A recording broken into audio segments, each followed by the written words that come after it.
بەناوی خوای گەورە سڵاوتان لەبێت بەڕێزان. سەرۆک وەزیرانی تورکیا سەردانی عێراقی کرد و لەگەڵ بەرپرسانی ئەو وڵاتە کۆبووە. دوای کۆبوونیان لەگەڵ سەرۆک وەزیرانی عێراق هەردوو لە ڕێکەوتن لەسەر کشانەوەی هێزەکانی تورکیا لە باشیک و دەرکردنی هێزەکانی پارتی کرێکارانی کوردستان پەکەکار لە شەنگار. بە میواندارێک لە بەڕێزان لە هەولێرەوە عەبدولسەلام عەبدولمەجید شارەزا لە کاروباری تورکیا، هەروە لە هەڵەبجەوە هۆشمەند عەتا ماستەر لە پەیوەندی نێودوڵەتیەکە، هەروە لە لەندەنیشەوەی برای محەممەد مامۆسای زانکۆ تاوتوێن پرسە دەکەین. لە سەرەتادا راپۆرتێک دەمین، دواتر لەگەڵ میوانەکانمان درێژە بەم پرسە دەدەین.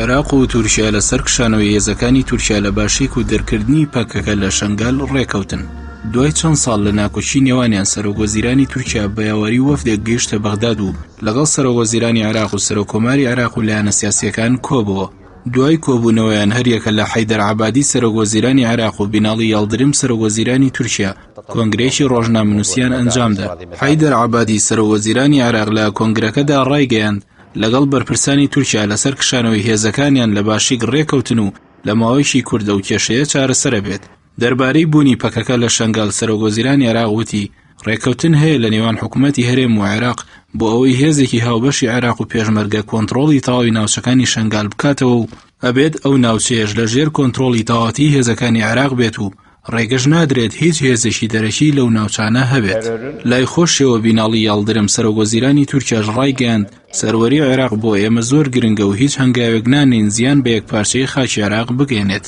سەرۆکوەزیرانی تورکیا ئاماژەی بەوەش کرد بوونی پەکەکە لە شەنگال هەڕەشێکی سەرەکیە و لەگەڵ هێزەکانی عێراق و پێشمەرگە ئامادەین بۆ پاکردنەوەی شەنگال. پێشتریش حکوومەتی هەرێم بەڵێنی داوە پەکەکە لە شەنگال دەربکات. ئەمڕۆژ لەسەر ئەم پرسە لەگەڵ بەرپرسانی عێراق ڕێکەوتون. ماوەی چەند ساڵێکە پەیوەندیەکانی عێراق و تورکیا ڕووی لە ئاڵۆزی کردووە، بە تایبەت لەم دوایانەدا لەسەر پرسی بوونی هێزەکانی تورکیا لەسەر بازگەی باشیک لە خاکی عێراق. لە ئێستاشدا هەردوو وڵات ئەیانەوێت پەیوەندیەکانیان ئاسایی بکەنەوە.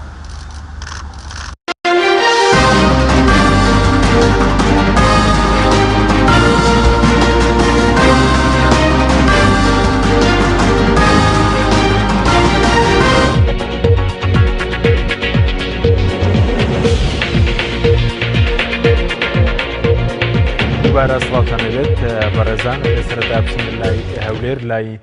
مامۆستا عەبدولسەلام کە لە هەولێرەوە لەگەڵمانە. مامۆستا عەبدولسەلام زۆر سوپاس بۆ بەشداریکردن لە بەرنامەکەماندا. لەم کاتەندا خوێندنەوەی بەڕێستان بۆ سەردانی سەرۆکوەزیرانی تورکیا لەم کاتەدا بۆ عێراق چێت دوایەوەی کە لە ماوەی ڕابردوودا پەیوەندیەکانی نێوان هەردوو وڵات ئاڵۆز و بە تایبەتی لەسەر مەسەلەی شەڕی موسڵ و بوونی هێزی تورکیا لە ناحیەی باشیک.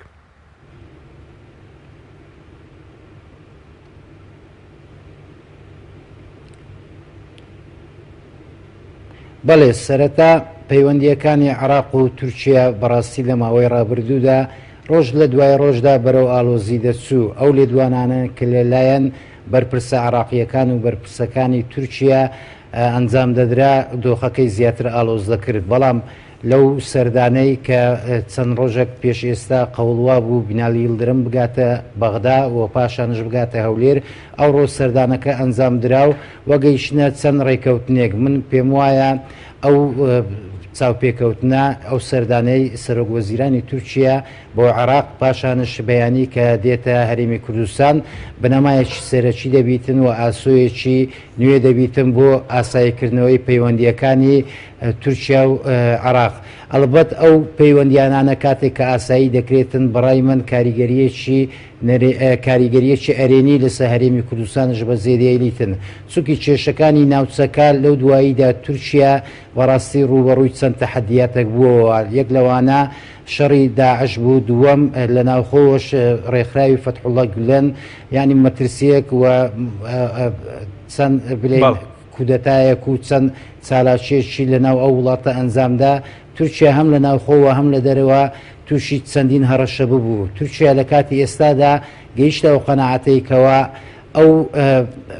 بلین هەڕەشانە لە دەرەنجامی ئەوەیە کە پەیوەندیەکانی لە ناوخۆی تورکیا و لەگەڵ دەوڵەتانی دراوسێ شێوازێکی ئاراستەیەکی خراپی وەرگرتووە بۆیە ئێستا هەوڵ دەداتن ئەو پەیوەندیانانە چا بکاتەوە و لەو سەردانەی سەرۆک وەزیرانی تورکیاش بۆ بەغدا بەڕای من کاتێک کە باس لە هەولێرش دەکرێتن بەیانی سەردانی هەولێرش دەکا من پێم وایە ئەوە مەساجێکە لە بۆ حکوومەتی هەرێمی کوردستان لە بۆ دەسەڵاتی هەرێمی کوردستان کەوا هەولێر بەشێکی گرنگی ئەو پەیوەندیانانە دەبیتن هەر ڕێکەوتن نامەیەک لە نێوان ئەنقەرە و لە نێوان بەغدا ئەنجام بدرێتن بەبێ هەولێر نابیتن چونکە هەرێمی کوردستان دەواازەیەکە لە هەمان کاتشدا هەرێمی کوردستان پردێکە لە نێوان تورکیا و لە نێوان بەغدادا بۆیە هەر ڕێکەوتنێک و هەر لێگەیشتنێک لە نێوان بەغدا و تورکیادا کاریگەریەکی باشی لەسەر هەرێمی کوردستان بە زێریەی لیتن ئەلبەت لەو سەردانەی بەڕێز حەیدەر عەبادی کە ئەوڕۆکە بڵێن باسییان لەوە کرد لە ئەوەی ڕۆژنامەگەریدا باسییان لە ئەو خاڵە گرنگانەی کرد کە ناکۆچیە لە نێوان ئەو دوو وڵاتەدا یەکەمیان ئەوەیە کە بنکەی سەربازی بەعشق لە ماوەی ڕابردوودا بووە هۆی کێشەکانی گەشەکردنی کێشەکانی و تەشەنەکردنی بڵین ئەو پەیوەندی لە نێوان ئەنقەرە و لە نێوان بەغدادا دووەم خاڵ ئەوەیە باس لە ئەوەی بوونی پەکەکە لەسەر خاچی عێراق کراوە کە بەڕای تورکیاوە پەکەکە ینی خاڵی سەرەکیە بۆ هەڕەشە لەسەر وڵاتی تورکیاوە و لە هەرێمی کوردستانەوە دەجوولێتەوە هێرش دەکاتە سەر وڵاتی تورکیا بەڕای من ئەو بڵین ڕێکەوتنەی کە لە نێوان عێراق و تورکیا ئەنجام دەدرێتن من پێم وایە لە داهاتوەکی نزیکدا ئێرانش دەبێتە بەشێک هەرێمی کوردستان بەڵکو پەکەکەش دەبێتە بەشێکی ئەو ڕێکەوتن و دانوستانانە بۆ ئەوەی کێشەکانی ناوچەکە بە شێوەیەکی گشتی چارەسەر بکرێتن ئەلبەت بۆ عێراق ئەوە زۆر گرنگە شەڕی داعش کە لە ماوەی ڕابردوودا لە عێراق تەشەنەی کردبوو و کاریگەریەکی وە کاریگەری و هەڕەشەیەکی زۆر بوو بۆ وڵاتی عێراق و هەرێمیان بەشێکی ئەو هاوکاریە دەبیتن کە لە نێوان عێراق و تورکیادا ئەنجام دەکرێتن ئەنجام دەدرێتن و هەوڵ دەدەن ئەو دوو وڵاتە پێکەوە هەوڵ بدەن بۆ نەمانی داعش لە عێراقدا لە هەمان کاتشدا ممکنە هەماهەنگیەک و تەنسیقێک لە نێوانیان هەبیتن بۆ چارەسەرکردنی کێشە جەنگی ناوخۆی سووریادا چونکە تورکیا و وڵاتانی ناوچەکەش بە تایبەت ئێران و عێراق لە هەمان کاتدا سووریاش گەیشتینە ئەو ڕادەیە گەیشتنە ئەو قەناعەتەی کەوا کێشەی چارەسەرکردنی کێشەکەی ناوچە تەنها بەلایەنەک نابیتن بەڵکو ئەو کێشانە هەموو وەکو زنجیرەکەم بە یەک بەستراونەوەتەوە کاتێکە کێشک چارەسەر دەکرێتن ناکرێت کێشەکانی تر ئەوها هەڵپەسێنراو بمینێتەوە بۆیە من پێم وایە کاتێک کە عێراق داوا لە تورکیا دەکاتن کە بنکەی سەربازی بەعشیقدا بخاتن لە هەمان کاتشدا تورکیاش داوا لە عێراق دەکاتن کە کۆتایی بە چالاکی پەکەکە لەسەر خاچی عێراق بێنیتن و لە هەمان کاتشدا کە ئێستا شنگال لەلایەن پەکەکەوە سەرپەرشتی دەکرێتن بەڕێوە دەچیتن من پێم وایە هەرێمی کوردستان و تورکیا و عێراق دەگەنە ڕێکەوتنێکەوە پەکەکە لەو ناوچانانە پاشەکەشە بکاتن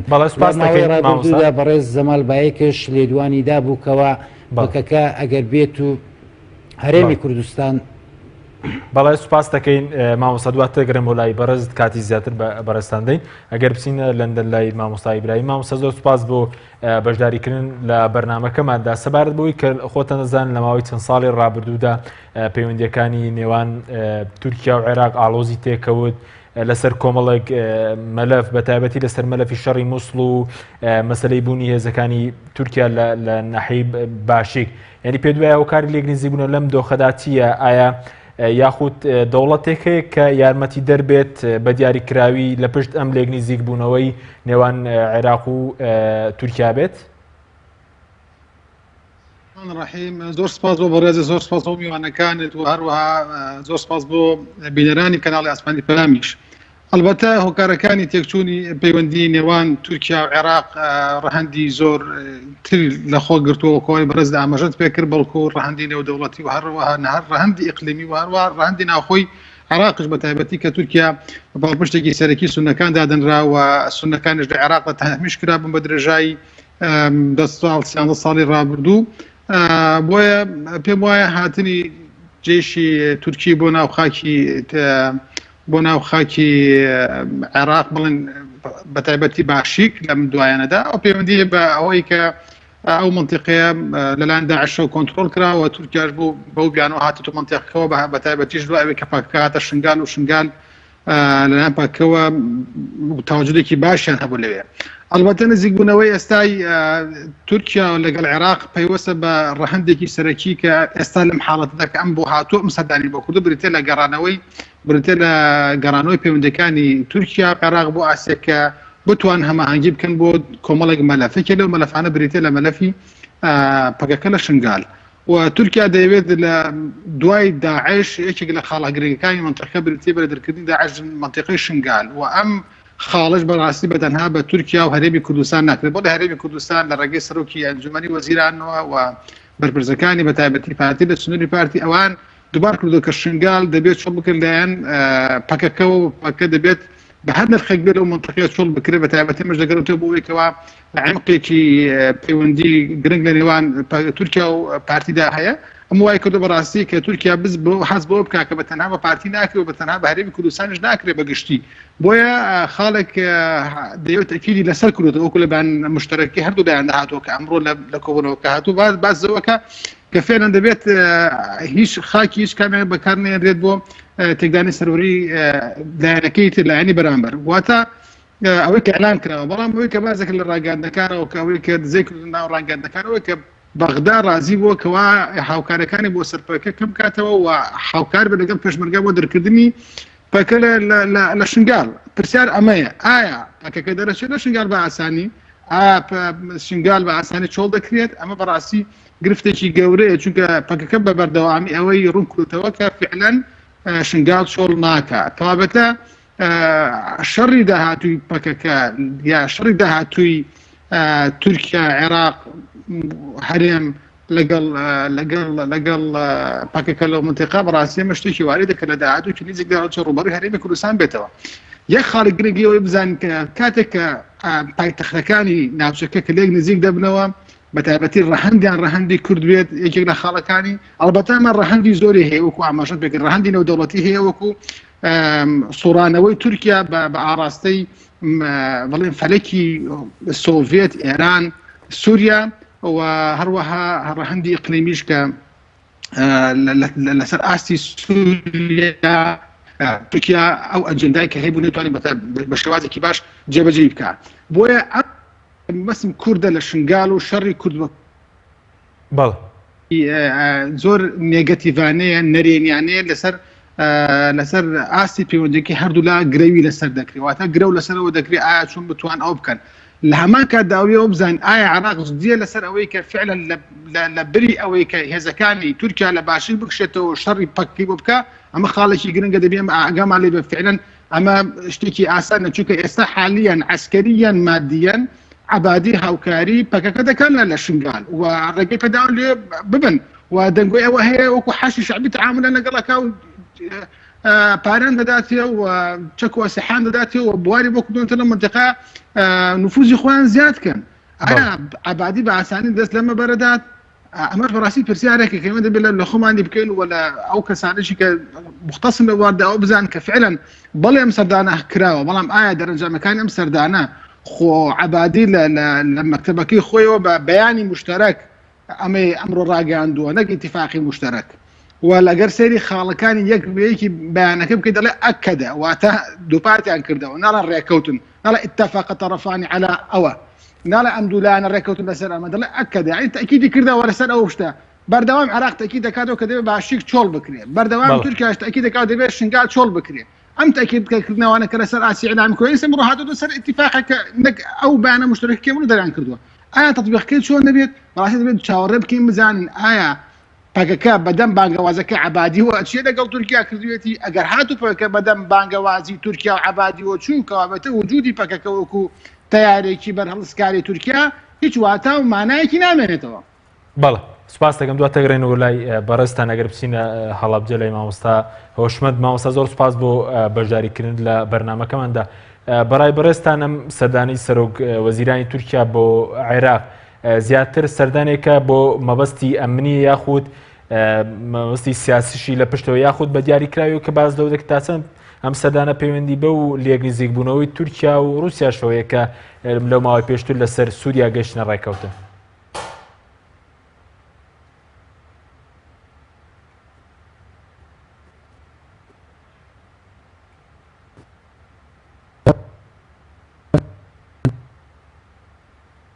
بەڵێ مامۆستا.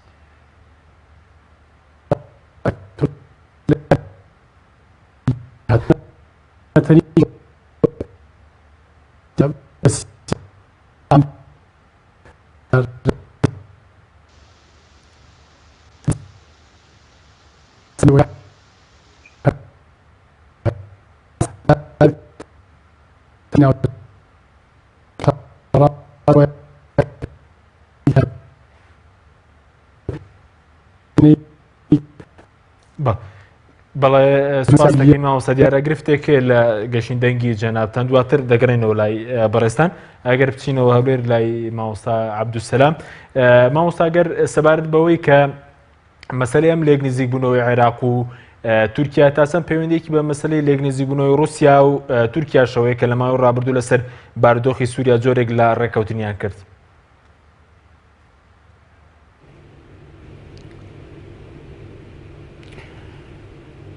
بەڵێ ئەو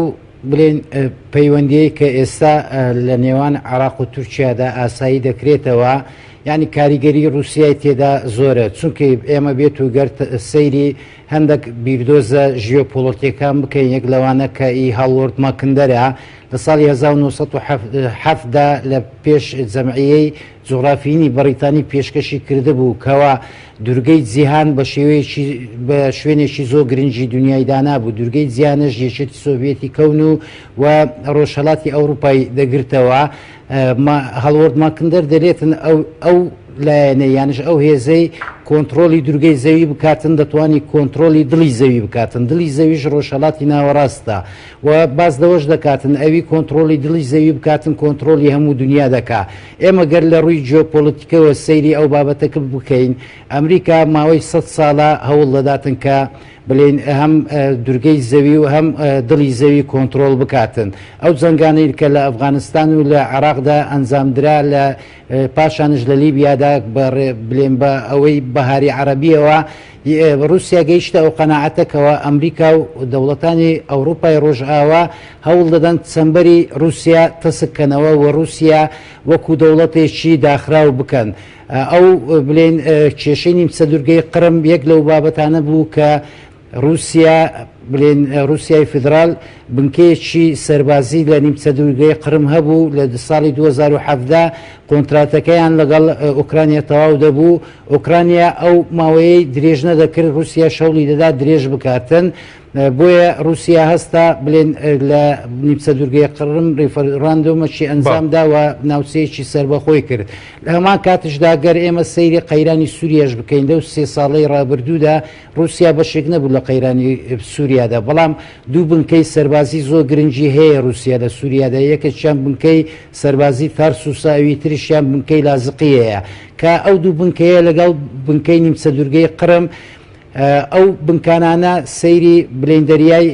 دەریای ڕەش دەکاتن لەوێەوە بە گەڕووی بسپۆرەوە رووسیا دەتوانیتم بکرێتەوە دەریا و زەریایەکانی جیهان کە ڕێگەی گواستنەوەی بازرگانی نێودەوڵەتیە. رووسیا هەستی بەوەی کردکەوە ئەمریکا و ئەوروپای ڕۆژئاوا هەوڵ دەدەن بڵێن ڕۆلی رووسیا لە ناوچەکە کەم بکەنەوە چەمبەرەکەش لە رووسیا تەسک بکەنەوە پاشەوەی بڵێن یۆغسلافیا بڵێن یەکێتی یۆغسلافیا کە پارچە پارچە بوو ئەو دەوڵەتانانەیە کە لە یۆغسلافیا زیابوونەوە بوونە دەوڵەتی سربەخۆ هەمویان بوونە ئەندامی ناتۆوە بوونە ئەندامی یەکێتی ئەوروپا کەواتە ئێمە دەتوانین ئەگەر لە نەخشەیەکدا سەیر بکەین رووسیا چەمبەرەکەی تەسک بوو بۆیە رووسیا لە کاتی ئێستادا هەوڵ دەداتن خۆی لە ناوچەکەدا دووبارە ڕۆلی بگەڕێنێتەوە و لە کاتی بلێن جەنگی سارد پاش جەنگی ساردش کە ماوەی بلێن ماوەیەکی زۆر لەگە ئەمریکا ململانەیەکی کرد پاش بڵێن شکستێنانی لە ئەفغانستانەوە رووسیا دەیەوێتن ئەو ڕۆلەی جاران بگەڕێنیتەوە بە ڕێگەی مداخەلەکردن لە ناوچەکە لە هەمان کاتشدا چارەسەرکردنی کێشەکانی ناوچەکە زۆر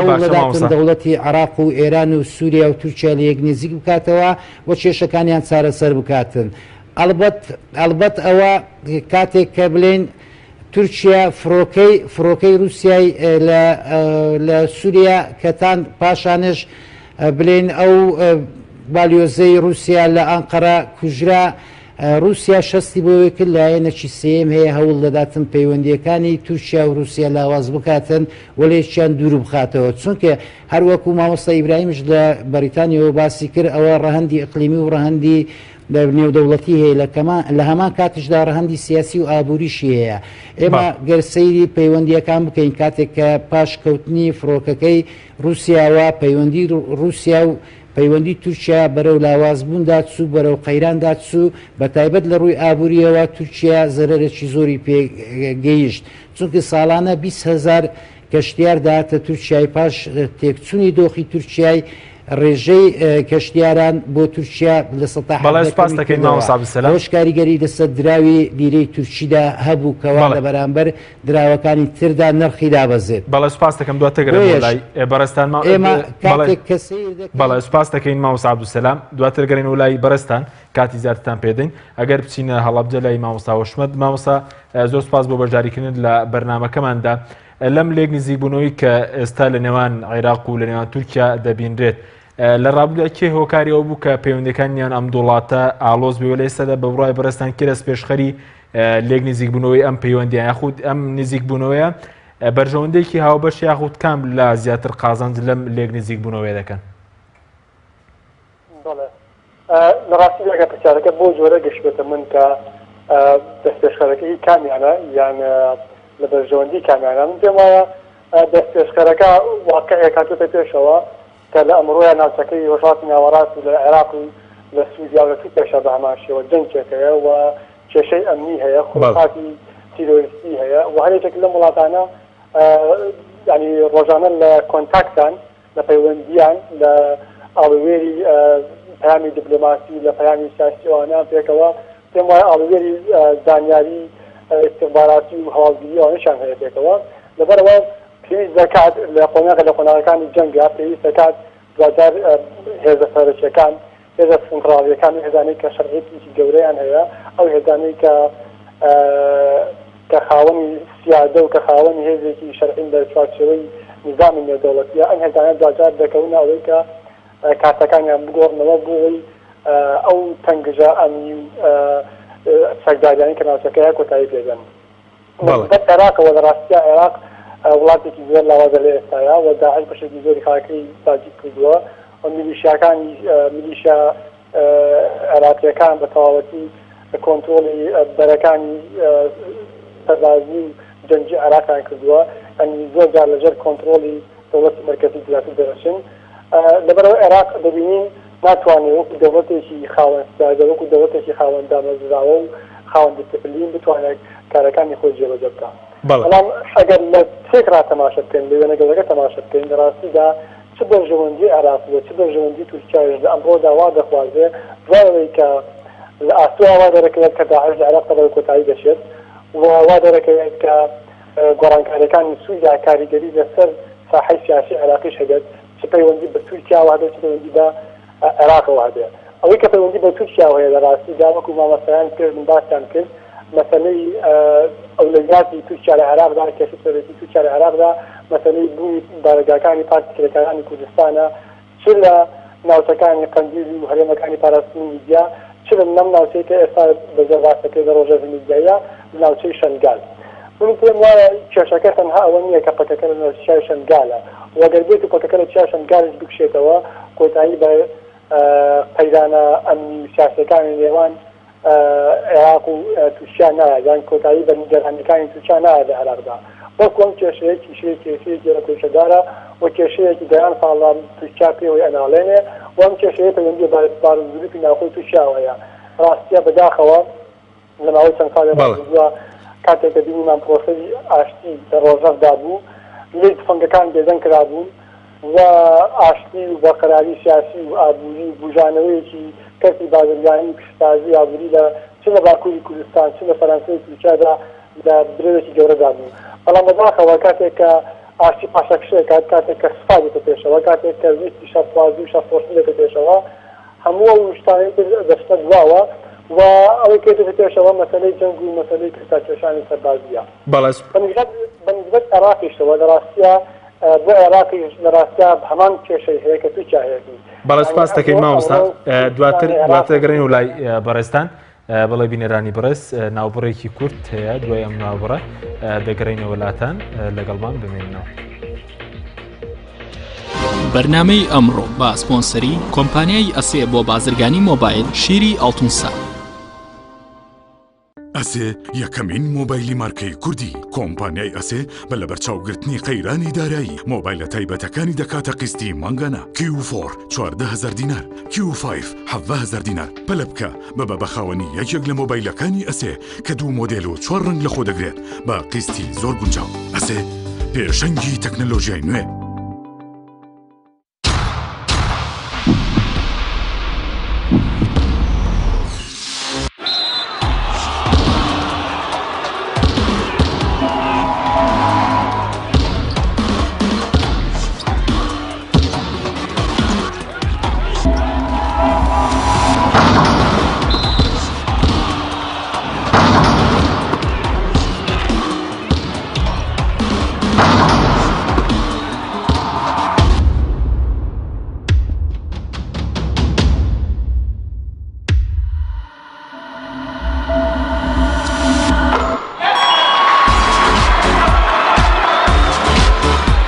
سەرکەوتنە گەورەیە تەنها شیری وشکی ئاڵتونسای تەمێکی ڕاستەقینە و 100% سروشتی نۆشی کە و هەمیشە بە بەهێزی بمێنەرەوە. تۆپ ئارت تاکە بریکاری تۆڕی میدیایی کۆمەڵ بۆ دروستکردن و بڵاوکردنەوەی ڕیکلام. تۆپ ئارت.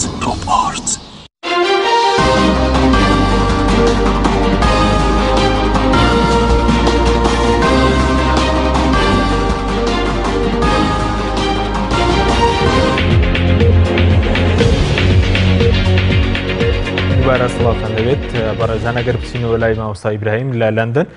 مامۆستا سەبارەت بە مەسەلەی ئەم لێک نزیکبوونەوەی کە لە نێوان عێراق و تورکیا هەیە پێ دوایە هیچ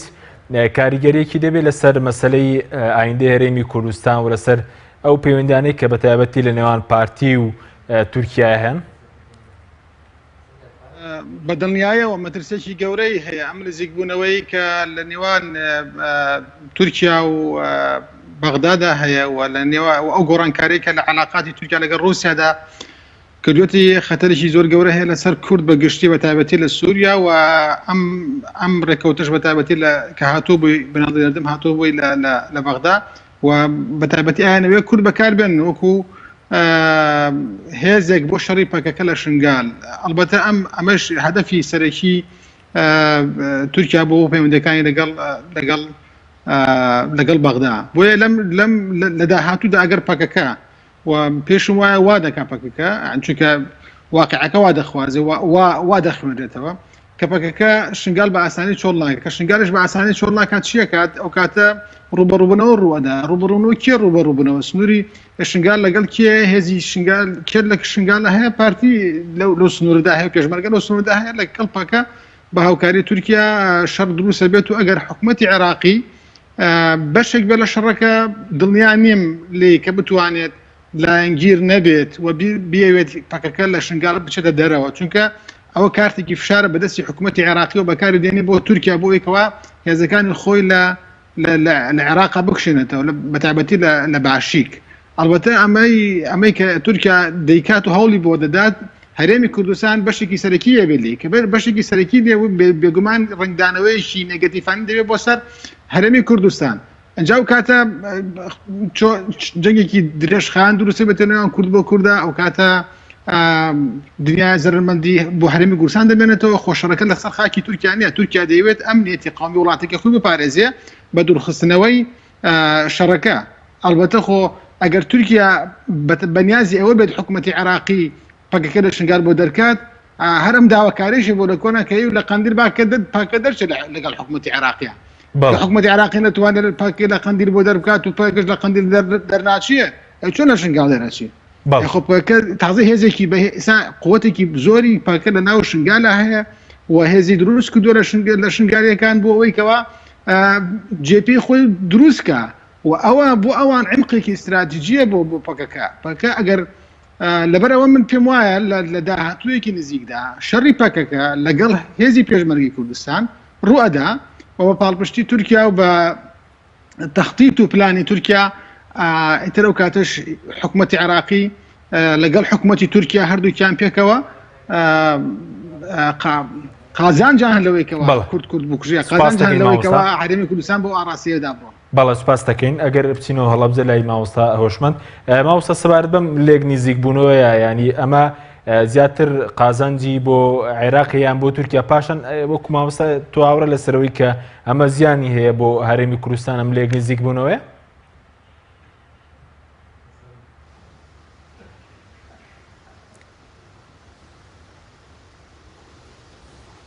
بەڵێ خۆی لە ڕاستیە کاگە حەکیم لە ئەمڕۆیە بەشێکی زۆری ئەو پەیوەندیانەی کە لە نێوان وڵاتەکانە هەیە بە تایبەتی لە ڕۆژهەڵاتی ناوەڕاستە ناتوانانی پێشبینی بکەیت کە بەرەوەی کۆچی یعنی ڕووداوەکان وەکو باسمان کە گۆڕانکارەکان ئەوەندە خێران هێزەکان ئەوەندە زۆرن ینی فاکتەرەکان ئەوەندە فرە هەند و فرەلایەنن دوو دەوڵەتی ناوچەکە ناتوانن شەیپی ڕووداوە سیاسەکانی ناوچەکە بکەن یعنی من ناتوانن دڵنیابین لەوەی کە بەڕاستی نیەتی عێراقیەکان ئەوەیە کە بە تەواوەتی هێزەکانی پارتی کرێکارانی کوردستان لە شنگال دەربکەن و ناشتوانین گریمانی بکەین کە قودرەتی هێزەکانی عێراق ئەوەیە یا هێزەکانی پێشمەرگە ئەوەیە کە بتوانن پەکەکە لە شنگال دەربکەن و ناشتوانین ڕاستیە پێشمان وایە کە سەرکردایەتی سیاسی کورد چ لە باشووری کوردستان و چ سەرکردایەتی سیاسی پارتی کرێکارانی کوردستان بای ئەوەندە دووربینی بای ئەوەندە هەستی نەتەوەیی بای ئەوەندە هۆشیاری سیاسیان هەیە کە نەهێڵ ئەم تەنگژە و کێشانە ببێتەوەی کە ببێتە مایی پێکداکێشانی کورد لەوانەیە بەشێکی زۆری قەیرانەکان بگەنە تەسعید بگەنە ناخۆشی بگەنە هەندێک پێکداکێشانی لابەلا ئەوانە بەڵام من ئەوەندەی کە لە ئاسۆدا دەبینم وا هەز ناکەم کە بگاتەوەی کە پێکداکێشانی سەربازی دروست بێت ئەوەی کە هەیە لێرە تەنها خۆگیفکردنەوە و بەکارهێنانی کارتەکان و ڕاکێشانی کارتی زیاترە چ لەلایەن تورکیاوە لەلایەن عێراقەوە ئەنی شتەکە تەنها ئەوە نییە کە بڵێن فشاری تورکیا بۆ سەر عێراق عێراقیەکانیش لە ئەمڕۆیە لە ڕاستیە زۆر نیگەرانن لە پشتگیری تورکیا بۆ هەرێمی کوردستان ئەی خۆتان دەزانن لە ئێستاە هەرێمی کوردستان و حکوومەتی هەرێمی کوردستان هیچ بایەخێکی ئەوتۆ بە بڕیارەکانی بەغدانایە ینی ئەمڕۆ هەرێمی کوردستان دەسەڵاتی دەوڵەتێکی ڕاستەقینەی ناڕاگەیاندراوی هەیە ئەو سیادەی کە لە چوارچێوەی یاسایە هەیە لە عێراقدا کە پێشێل کراوە ینی هەرێمی کوردستان لە ئەمڕۆیە هەندێک جار ئەو هەموو سەردانە دیپلۆماسی و سیاسانی ئەوە کە لە هەولێر هەیە ئەو نەقوسایەکەی لە بەغدا نییە یعنی لە ئەمڕۆیە کەیسی کورد و مەسەلەی کورد لە جیهاندا بۆتە کەیسێکی نێودەوڵەتی بۆتە کەیسێکی جیهانی بە دڵنیاییەوە داگیرکەرانی کوردستان بە دڵنیاییەوە ئەو وڵاتانەی کە بەشێک لە خاکی کوردستان داگیر کردووە هەوڵ ئەیەن کە ئەم گەورەبوون و ئەم بەرفراوانبوونەوە تەحجیم بکەن بەڵام ڕاستیە ئایا وڵاتێکی وەکو تورکیا یان وڵاتێکی لاوازی وەکو عێراق تا چەند دەتوانێت ئەجەندا سیاسی و سەربازیەکانی خۆی بەرەو پێشەوە بات ئەمەیان جێگای گومانە چونکە لە ڕاستی داگە تەماشای ساحەی سیاسی سووریا بکەیت یعنی دەوڵەتێکی گەورەی وەکو ئەمریکا وەکو رووسیا ناتوانێت گرنتی ئاگربەسێکی بە 4 ساعتی بدات لەبەرەوە لە ئەمڕۆیە نەن ستەیت ئەکتەرز هێزە لۆکاڵیەکان هێزە ئەکتەر نادەوڵەتیەکان ئەمانە ئەمڕۆ بە تەواوەتی ئەکتەرێکی بەهێزم لە شانۆی سیاسیە ناتوانین یاریدایان بگیری یعنی تۆ تەماشەکە ئەمڕۆ بۆ نمونە هێزی وەکو حوسی هێزێکی وەکو حوسیەکان لە یەمەندا ینی جەبهەیەکی گەورەی وەکو تەحالیفی سعودی ناتوانێت بەرەم بوەسێتەوە یعنی بەڕاستی مەسەلەی دەوڵەت و مرکزیەتی دەوڵەت و سەرۆرەتی دەوڵەتی خستۆتە ژێر پرسیارەوە ئەوەی کە پەکەکە لە باکووری بڵێن ئەو هێزەی کە پەیەدە و ئەوەی کە ئەو ساتویی کە لە ڕۆژاوای کوردستان دروستکراوە لایەن کەسە بە پارتی کرێکارانی کوردستان لە ئەمڕۆیە بەڕاستی تەحەدای زۆرێک لە هێزە ناوچەیەکانی کردووە ینی خۆ تورکیا هەر لە سەرەتاوە دژی ئەم ستاتۆ سیاسیە وەستاوەتەوە ینی ڕژێمی ئەسەد ئێستاشی لەگەڵابێت هەڕەشەی لە ناوبردن و ئەگەڕانەوە بۆ ڕۆژئاوای کوردستان دەکات بەڵام ئەوەی کە ئیسباتی خۆیەکات ئەوەی کە ئەتوانێت مافەکانی خۆی و ئەجەندا سیاسەکانی بە خۆی بەرەو پێشەوە برێت بریتە لەو هێزەی کە خۆی لەسەر شانۆی سیاسی هەیە ینی ئەمانە دووبارەوەکو باسمان کرد چ لە کوردستانی عێراق و چ لە ڕۆژئاوای کوردستان بەتایبەتی لە باشووری کوردستان چونکە لە باشووری کوردستان لە ئەمڕۆیە ئەزمونێکی دەوڵەمەندترە و دامپێرانانێکی نێودەوڵەتی گەورەی هەیە و پشتگیریەکی تا ڕادێک ڕۆژئاواییشی هەیە زیاتر لە ڕۆژئاوای کوردستان لەبەرەوە منوکۆ لەو تاریخا کە باسم کردووە لەوانەیە هەوڵی تورکیا بناڕاستەوخۆ بۆ لاوازکردنی ئەزموونی باشووری کوردستان بێت لەوانەیە ناڕاستەوخۆ بوو ئەوەیە کە باڵانسێک ڕابگرێت لە نێوان هەولێر و بەغدا یعنی لە یەک کاتدا لەگەڵ هەولێریش و بەغداش پەیوەندی هەبێ ینی لە یەک کاتدا بتوانێت سوود لە ئابووری هەرێمی کوردستان وەربگرێ لە هەمان کاتا بێوێت ئەو قەبارە ئاڵ و گۆرە بازرگانی کە لە ساڵانی پێش 2014 و پێش هاتنی هێزەکانی داعش بۆ عێراق بگەڕێنێتەوە دۆخی خۆی ینی بەرژەوەندەکانی تووشیان لە ئەمڕۆ لە کۆمەڵە خاڵا خۆیگرێتەوە یەکێک لەوانە مەسەلەی ئەمنیە کە لێیانە لە ئەو هەژمونە سیاسی پەکەکە لە باشووری کوردستان دروستی کردووە خاڵی دووهەم گەڕانەوەی بەرژەوەندی ئابووری سیاسەکانی لە عێراقدا خاڵێکی تری ئەوەیە کە لە ڕاستیدا لە ئەمڕۆیە کە داعش پاشەکشەیەکات تووشیا ئێوە بە هێزێکی تر دارێکی تر بێتەوە ناو عێراق و منافەسەی هەیمەنەی ئێرانی بکات چونکە بیرمان نەچێت منافەسەی ئێرانی و تورکی ڕەگوڕیشەیەکی مێژووی قوڵ هەیە کە دەگرێتەوە بۆ چەندان سەدە لەمەوە پێش ینی هەژمونی عوسمانی سەفەوی لە عێراقدا ململانەیەکی دوورودرێژی خوێنایی بووە و ئێستا ئەم ململانەیە هەچەندە ئەم دەوڵەتە بڵێن پەیوەندیەکانیان تا ڕادێک پەیوەندیەکی تەندروستە بەڵام لە ڕاستیە لەسەر ساحەی سیاسی چ لە سووریا و چ لە عێراقیش ململانەیەکی تومتیش دژیەکتە بەڕێوە ینی حکوومەتی عێراقی کە زۆری نەشیعەیە و سەر بە ئێرانە لە بەرامبەردا تووشیا هەوڵەیە هێزە سونەکان و تورکمانەکان و تا ڕادێک ئەو هێزانەی کە لە باشووری کوردستان بڵێن پەیوەندی سیاسیان لەگەڵ تووشیا بە هێزە ئەوێت باڵانسێک ڕابگرێت کە عێراقێک دروست بێت عێراقێک بێت کە لە یەک کاتدا باڵانسی تورکیا و ئێران لە ناوچەکەی ڕابگرێت هەموو ئەمانە وا لە تووشیا کات کە جارێکی تر چاو لە بەغدا ببڕێتەوە هەموو ئەوانە چاو وا لە تووشیا کات کە جارێکی تر بەو سیاسەتانی کە خۆی پێڕێوی کردن لە ماوەی ڕابردووە بەڵێ سوپاس دەکەین مامۆستا بەڵێ سوپاس دەکەین دواتر تێگەڕێنەوە لای بەڕێستان ئەگەر بچینەوە هەولێر لای مامۆستا عەبدولسەلام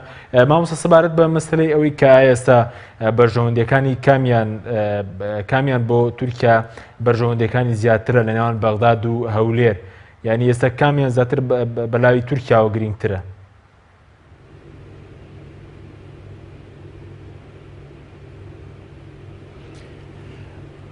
بەڵێ من پێم وایە لە پەیوەندی نێودەوڵەتیەکان و لە پەیوەندیە نێوان دەوڵەتەکانشدا کاتێک کە بەرژەوەندی دەبیتن یانش هەڕەشە دەبیتن لە کاتی هەڕەشە هەردوو لە هەڕەشەی لەسەر دەبیتن لە کاتی پەیوەندی باشەکان یانش بەرژەوەندیەکان سوودی لە بۆ هەردوو لا دەبیتن بەڵام ئەوەی گرنگە ئێمە لەو پەیوەندیەی نێوان تووشیا و نێوان عێراقدا لە ئاساییکردنی پەیوەندیەکان و لە بلێنگەشەکردنی پەیوەندیەکاندا هەرێمی کوردستان سوودەچی دەبیتن یانش چ زەرەرێکی لەسەر هەرێمی کوردستان دەبی لە ماوەی ڕابردوو ینی تورکیا بەڕاستی گەیشتە ئەو قەناعەتەی کەوا ئەو سیاسەتەی لە ناوچەکەدا بەکاری دەهێنا زۆربەی بووە هەڕەشە لە بۆ وڵاتی تورکیا کاتێک کە ئەحمەد داودۆغڵ سەرۆک وەزیرانی تورکیا بوو بۆ مەبەستە ئەک پارتی هاتە سەردەسەڵات کە داودۆغڵ لە کتابی بڵێن استراتیژی قوڵدا باز دەکاتن کێشەکان لەگەڵ وڵاتانی جیهان و لەگەڵ وڵاتانی ئەقلیمی بگەینتە ڕادەی سفر بەڵام ئەوەی گوزەرا کە تورکیا ڕۆژ بە ڕۆژ کێشەکانی لەگەڵ وڵاتانی هەم ناوچە هەم نێودەوڵەتیەکاندا قوڵتر بووەوە کێشەکان ئالۆستر بووەوە گەورەتر بووە تورکیا هەستی بەوەی کردکەوە کاتێک کە ئەو کێشانە ئالۆز دەبیتن یانش ئەو پەیوەندیانانە لاواز دەبێتەوە کاریگەریەکی نەرێنی هەیە لەسەر دۆخی تورکیا لەسەر بڵێن ئاسایشی نەتەوەی تورکیا بۆیە ئێستا تورکیا شێوازێکی تر بەکاردێنیتن ئەوژ ئاساییکردنی دۆخەکەیە بەرەو باشبردنی پەیوەندیەکانە بۆ ئەوەی بتوانیتن هەم خۆی سوود وەربگریتن هەمش دەوڵەتانی ناوچەکە سوود لەو ئەزمونە وەربگرن هەمش بتوانیتن بڵێن ئابووری خۆشی جێگیر بکاتن کێشەکانش چارەسەر بکاتن بۆیە من پێم وایە کاتێک کە بڵێن تورکیا لەگەر عێراق پەیوەندیەکانی لاواز ببوو لە ماوەی ڕابردوودا کاریگەری لەسەر هەرێمی کوردستانی بەجێهێشت بوو پەیوەندی عێراق لەگە هەرێمی کوردستان زۆر لاواز ببوو بە بۆنەی ئەوەی کە هەرێمی کوردستان بێ ئەوەی بگەڕێتەوە بەغدا چەند گرێبەستێکی نەوتی لەگە وڵاتی تورکیا ئەنجامدا بوو و نەوت سربەخۆی بە ڕێگەی بەندەری زیانیەوە هەناردەی وڵاتانی دەرەوەی دەکرد کاتێک کە بڵێن ئەو گرێبەستانە کرا بەغدا بەتوندی لە دژی هەرێمی کوردستان ڕاوەستا پەیوەندیەکانی تورکیا کاتێک لەگە عێراقدا لاواز بوو و کاریگەریەکی خراپی لەسەر بوو کاریگەریە خراپەکە لەسەر عێراقش بوو پەیوەندیەکانی بەغدا و هەولێرش ڕۆژ بە ڕۆژ لاوازتر دەبوو ڕۆژ بە ڕۆژ هەڕەشیان لە یەکتر دەکرد بەڵام لەو ماوەی دواییدا کاتێک کە هەرێمی کوردستان لەگە بەغدا گەیشتە ڕێکەوتن کەوا ڕۆژانە 550,000 بەرمیل نەوت ڕادستی بەغدا بکاتن لە بەرامبەریدا بەغدا لە 1970 بلێن بودجەی گشتی عراق لە بۆ هەرێمی کوردستان بنێریتن طبعا کاتێک کە بلێن پەیوەندیەکانی تورکیا لەگەر بەغدا ئاسایی دەبێتەوە ئەوە کاریگەریەکی باشی لەسەر هەرێمی کوردستان دەبیتن چونکە پەیوەندیەکانی هەرێمی کوردستانش لەگەر بەغدا بە شێوەیەکی ئاسایی دەبێتەوە لە هەمان کاتشدا کاتێک کە پەیوەندیەکان ئاسایی دەبیتن هەرێمی کوردستان ئەو بڕنەوتەی کە ڕادستی بەغدا دەکاتن حکوومەتی عراقی داوا لە حکوومەتی تورکیا دەکاتن کە ئەو بڕنەوتە بە ڕێگەی بلێن بۆڕیەوە بە ڕێگەی بەندەری جیهانی تورکیاوە بلێن هەناردەی دەرەوەی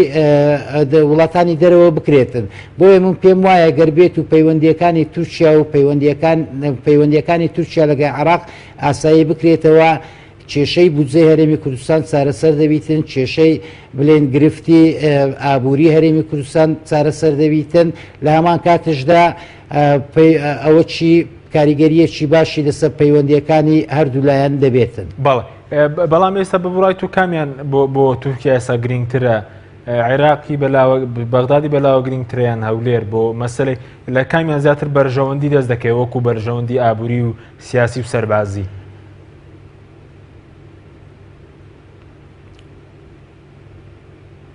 طبعا هەر پەیوەندیەکی دەوڵەتی تورکیا لەگەڵ عراق ببیتن بەڕاستی هەرێمی کوردستان دەواازەیەکی ئەو پەیوەندیانانەیە هەرێمی کوردستان پردێکە لە نێوان بلێن تورکیا و عراقدا کاتێک کە بلێن ئاڵوگۆری بازرگانی لە نێوان عراق و تورکیا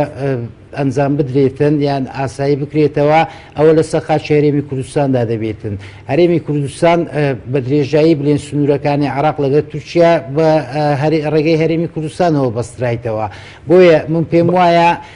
هەرێمی کوردستان لە بۆ دەوڵەتی تورکیا وەکو بلێن هاوپەیمانێتێکی استراتیزیە هیچ کاتێک تورکیا ناتوانیتن بەبێ هەرێمی کوردستان هیچ پەیوەندیەکی استراتیزی پەیوەندیەکی سیاسی پەیوەندیەکی ئابووری لەگە دەوڵەت بەستێتن بلێن سەرۆک وەزیرانی تورکیا بەڕێز بنالی یلدرم سەردانی بەغدای کردووە بۆیە بەڵێ سوپاس دەکەین مامۆستاگیان دواتر گەڕێنەوە لای بەڕێستان گەبچینەوە لەندەن لای مامۆستا ئیبراهیم مامۆستا سەبارەت بە ئەوەی کە ئێستا ئەمڕۆ لە کۆنگرە ڕۆژنامەنووسیەکە سەرۆک وەزیرانی تورکیا باسی لەوە کرد کە سەروەری خاکی عێراق یەک پارچەی خاکی عێراق بۆ تورکیا گرینگە ئەمە کاریگەری دەبێت لەسەر مەسەلەی بەتایبەتی کە ئێستا هەرێمی کوردستان لە ڕێی تورکیاوە نەوت بە شێوەی سەربەخۆ دەفرۆشێت لە داهاتوودا ئەگەریە کاریگەری هەبێت لەم ڕوانەوە خۆی دەوەستەوە سەر ئەو ڕێکەوتنە 50 ساڵەی کە هەرێمی کوردستان لەگەڵ تورکیا کردوتی من نازانم ئەو ڕێکەوتنە دیارنی هەر لە ڕاگەردەکان دەڵێن ڕێکەوتنێکی 50 ساڵە کراوە نازانم ناوەڕۆکەی چۆنە ئایا ئەم ڕێکەوتنە ئەم ڕێکەوتنەی تورکیا لەگەڵ بەغدا کاریگەری دەبێت لەسەرەوە یانە بەڵام مەترسێکی گەورەیە بۆ سەر ئەوە چونکە بۆ نمونە کاتێک کە بەغا و بەغداد و تورکیا لە یەک نزیک دەبنەوە ئەمە کاریگەری دەبێت بۆ سەر پەیوەندیەکانی تورکیا لەگەڵ وڵاتانی تر کاتێک کە تورکیا علاقەی لەگەڵ رووسیا خراپ بوو کاری ڕنگدانەوە هەبوو لە عێراقدا ڕنگدانەوەی هەبوو لە سووریا ڕنگدانەوە هەبوو لە بڵقان ڕنگدانەوە بوو لەسەر ئابووری هەردوو وڵاتەکە بەڵام ئێستا کەم علاقەی نێوان بەغداد و ئەنقەرە بە ئاراستەیەکی هێور بوونەوە دەڕوات و بە ئاراستیەوە دەچێت بگەنە ڕووگایەکی مشتەرک بۆ ڕوویایەکی مشتەرە بگەنەوەی بۆ یکەوە چارەسەری کێشەکانە بکەن بەڕاستی ئەمە وا دەکات کە فعلەن ڕنگدانەوە بێت لەسەر هەرێمی کوردستانیش بەڵام ئەگەر بمانزانی باە ئەو ڕێکەوتنی 50 ساڵێت چۆنە ئەو کاتە دەمانتوانێت بە دنیاوە قسە لەسەر بکەن و تەحلیلێکی بۆ بکەین بەڵام کە نازانین شتەکە دیار نییە دەوەستێتەوە سەر ئەو ڕێکەوتنە ئایا هەرێمی کوردستان وەکو چی ئیتیفاقی لەگەڵ تورکیا کردووە وەکو حیزب کردوێتی وەکو حکوومەتی هەرێمی کوردستان کردوتی یان نا ئایا ئەم ڕێکەوتنە دەوڵەتی تورکیا لێی بەرپرسە یان نا چونکە ئەگەر هاتوو ڕێکەوتنێکی نێو دەوڵەتی بێ ئەگەر حکوومەتی هەرێمی کوردستان حکوومەتەکەی گۆڕا ئەوە یا تورکیا گۆڕا حکوومەتەکان گۆڕان ئەو کاتە دەوڵەتەکان ملتەزیمە بن بە ڕێکەوتنەکانەوە با علاقەش لەگەڵ دەوڵەتێکی ترا بەڵام لەگەڵ ئەمە دائما نازانم ڕێکەوتنە چ سیغەیەکی هەیە چ مەغزایەوە مامۆستا بەوە چونیەوە ئەگەر ئەم لێک نزیک بوونەوە بێتەوەی ئەوەی کە پەیوەندیەکانی نێوان عێراق و تورکیا ئاسایی ببێتەوە کاریگەری نایە بە تایبەتی لەسەر جێبەجێکردنی یاسای بودجێ عێراق کە بەشێک لە پەرلەمانتاران دەڵێن ئەمە لە بەرژەوەندی خەڵکی کوردستانە و لە بەرژەوەندی کۆمەڵێک دەسەڵاتدار نییە ئەم پەیوەندیانە ناکرێت لەم شێوەش لێ بڕوانین خۆیان ئەزانێت چۆنەکە کە ئەو پەیوەندیەی بودجێ هەرێمی کوردستان لەگەڵ بڵێن بودجێ حکوومەتی عێراقی پەیوەندیە بەرهەمی کوردستانەوە دەڕوا چۆن تەسلیم بەغایەکان نایکەوە پەیوەندیە بە نێوان هەرێم و بەغداوە بەڵام ئێمە باس لەوە دەکەن ئایا پەیوەندی نێوان تورکیا و بەغدا ئەنقەرە و بەغدا چ کاریگەریەکی لەسەر هەرێم دروستەکە لە ڕووی نەوتەکەیەوە لە ڕووی ناردەدەرەوەی نەوتەکەیەوە گرنگترین هەڵە کە ئێمە کردبێتمان خراپترین هەڵە کە ئێمە کردبێتمان ئەوەیە کە ئێمە بینای علاقاتی خۆمان و بینای استراتیژیەتی هەرێمی کوردستانمان لەسەر یەک بۆریان نەوت کردووە گەورەترین هەڵە ئەوەیە ئەم بۆری نەوتە سبەینی ئەم علاقەی نێوان ئەنقەرە و بەغدا چوو ئاستێکی استراتیژیەوە چونکە لەبیرمان نەچێ ئەم بەیانە مشتەرەکە ئەم سەردانەی سەرۆکوەزیرانی تورکیا هاتووەتە ناو خاکی عێراقەوە بۆ بەغدا هاتووە ئەمە شتێکی تاکتیکیە شتێکی استراتیژی نیە ئیتیفاقێکی استراتیژی نیە ئەم دوانە کردبێتیانەوەتر بەرەنجامەکەی تاکو مەودایەکی دوور بڕوات ئەمە ئیتیفاقێکی تەکتیکیە ئەم تەکتیکە تاکەی دەخایەنێت مەوداکەی نزیکە پەیوەندی هەیە بە دەرکردنی داعش لە مووسڵ و دەرکردنی بۆ نمونە پەکەکە لە شنگال ئەمە خاڵی سەرەکیانە بازە خاڵێکەکە لە بەیانە مشتەرەکان دەڵێت ئاوی دیژلە و فرات چارەسەر بکەیت ئاوی دیژلە و فرات کە دنیای سەد بەناو پرۆژەی گاوی بەسەرەوەی لەسەر ئەم ڕووبارەیە بەم بەیانە مشتەرەکە چارەسەر نابێت بەڵێ سوپاس دەکەین دنیای لەبەر ئەوە یەک خاڵێ ئەمێ زۆر بە کورتی باسی بکەن ئێمە لەم سەردانەی و سەرۆکوەزیرانی تورکیا بۆ خاکی عێراق و بۆ بەغدا یەک مەفهومی لێ خوێنێتەوە کە تورکیا ئەیەوێت مەسەلەی کورد هەمچۆنێک و سووریا مامەڵی پێوە کردو لەگەڵ حەلەبا گۆڕیەوە بە هەمان شێوە لێرەیش مەسەلەی کوردی بەلاوە گرنگریە ئەو ئەمنیەتی قەومی دەوڵەتی تورکیا کە زیاد لە 7 ملیۆن سەرنشینی هەیە گرنگترە بۆ ئەوەی کەوا 4-5 ملیۆن خەڵکی هەرێمی کوردستان لە هەرێمی کوردستان ئەمە گرنگترین ئەو سادەیەتی لای ئەو بریتی لاوە سپاس دەکەین مامۆستاوشمەدەگە بگرین و لای بەڕێستان پێتان وایە عێراق و تورکیا دەتوانن بەڵێنەکەیان بەرامبەر یەکتر بەجێبەجێ بکەن بە تایبەتی لە مەسەلەی کشانەوەی و هێزەی لە باشی و لەسەر مەسەلەی پەکەکەش لە شنگال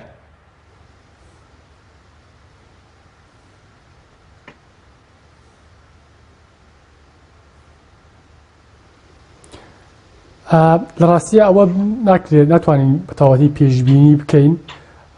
بەڵام وەکو پێشتریش باسمان کرد ئەوە کەوتە سەر ڕۆژانی داهاتوو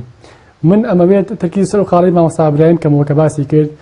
بەشێکی زۆری ئەم هاوپەیمانێتی و دێکتێگەیشتن و سەردان دیپلۆماسیانەی کە تورکیا لەگەڵ رووسیا و لەگەڵ ئێران و لەگەڵ عێراقدا هەیەی و باز لەوەکرێت کە ژێبەجێ لەگەڵ ڕژێمی ئەسەدی شاهێتی ئەم پەیوەندیانە پەیوەندیکی تاکتیکین یعنی بیرمان نەچێت تورکیا دەوڵەتێکی هاوپەیمانی ناتۆیە دەوڵەتێکی بەهێزە و دووهەمین هێزی سەربازی هەیە کە بەشدار لە هێزی ناتۆ و بەشێکی زۆری ئەوەش کە تورکیا بۆ جۆرە مانۆری سەربازی مانۆری سیاسیەکە لە ناوچەکەیە و بە هەمان شێوە ڕووسەکان و ئێرانیەکانیش بۆ هۆی نائامادەیی ئەمریکاوەیە یعنی ئەمریکایەکان لە ئەمڕۆیە بۆ هۆی ئەوەی کە خەریکی گواستنەوەی ڕادەستکردین دەسەڵاتن لە ئیدارەی ئۆباما بۆ ئیدارەی ترەمپ و ناشزانین پێشبینی بکەین کە ئیدارەی ترەمپ لە داهاتووە سیاساتی خۆی دەوڵەتی ناوەڕاست و لە هەر یەک لە کەیسی عێراق و سووریا چۆن دەبێ و ئەولویاتەکانی چیە بێ کارەکانی چێ بێ دۆستەکانی کوێ بێ هێڵە سوورەکانی چێ بێ لەبەر ئەوە بەشێکی زۆری ئەم ئیتیفاقیات و لێکتێگەیشتن و ڕێکەوتنانەی کە هەیە لەوانەیە دوای مانگێکی کە دوای 20 مانگ کە ترەمپ دەست بەکارە بێت لەوانەیە کۆڕانکاری بەسەلا بێ ئەمە خاڵێکی تریش بەڕاستی ئەوەیە کە بووکو باسمان کرد هەندێک جار ئەو هێزە لۆکاڵیانی کە لە ناوچەکەدان سەر لەبەری ڕێکەوتنە نێودەوڵەتیەکان کۆتایی پێهێنن یعنی بۆ نمونە هێزێکی وەکو داعش کە باز لەوە کرێت دەوڵەتەکان خاوەن سیادەن و سنوورە نێودەوڵەتیەکان نابێ بەزێنرێن و ئەبێ ئیلا بە مۆڵەتی ڕسمی بێت یعنی هێزێکی وەکو داعش مەسەلەی سەروەری دەوڵەتان و مەسەلەی یاسایی دەوڵەتان و شتانەی بەبا بردووە لە ڕاستیە ئەمڕۆ لە ناوچەکەیە ئەوەی کە قسەیەکات ئەوەی کە دەنگی بزوڵالە ئەوەی کە گوتاری زاڵە مەسەلەی هێزە ئەوەی کە توانای هەیە بەڵێنەکانی بەردەسەر ئەوەیە کە تا چەند ناوچەکە هێزت هەیە زۆر ئانارشیزم لە ڕۆژهەڵاتی ناوەڕاستدا کە خۆتە لووتکە تەنها درندەکان تەنها ئەوانەی کە ئەتوانن چەندێک هێزەکانی خۆیان بەکاربێنن لەسەر ساحەکە ئەوان دەتوانن بەڵێنەکانی خۆیان بەرەسەر ناتوانن پێشبینی بکەم لە کە لە ڕاستیە ئایندا چی ئەبێ بەڵام ئەوەندەی کە دەرەکەوێت لە ڕاستیە کێشەی کورد لە باکووری کوردستان کێشەیەکی ڕێگەشێکی مێژووی هەیە و ئەم کێشەیە لە باکووری کوردستان چارەسەر دەکرێت ئەم کێشەیە بە ئۆپەراسیۆنێکی سەربازی لە شەنگال چارەسەر ناکرێت ئەم کێشەیە بە تێگەشتنی هێزانەی کە تاگیکەری کوردستان چارەسەر ناکرێت وەگە چارەسەر بکرایە لەوانەیە بە دەیان ساڵەم و پێش تێگەیشتنیان هەبووە یعنی قسێکی باو هەیەوەیە کە بەشێکی زۆری دەوڵەتانی تاگیکەری کوردستان لە هەموو شتێکان ناکۆک بن لە دژاتی کوردنی کودا کۆک و هاوڕا و تەبان و ئەمانە بە دڵنیاییەوە هیچ کامیان ناتوانن بە تەواوەتی یان بەڵێ سپاس دەکەین مامۆستا مەسەلەی بەڵێ زۆر سپاس بۆ میوانەکانم کاتمان تەواو بوو سپاس بۆ بینەرانی بەڕێز تا بەرنامەیەشتر خواتان لەگەڵ زۆر سپاس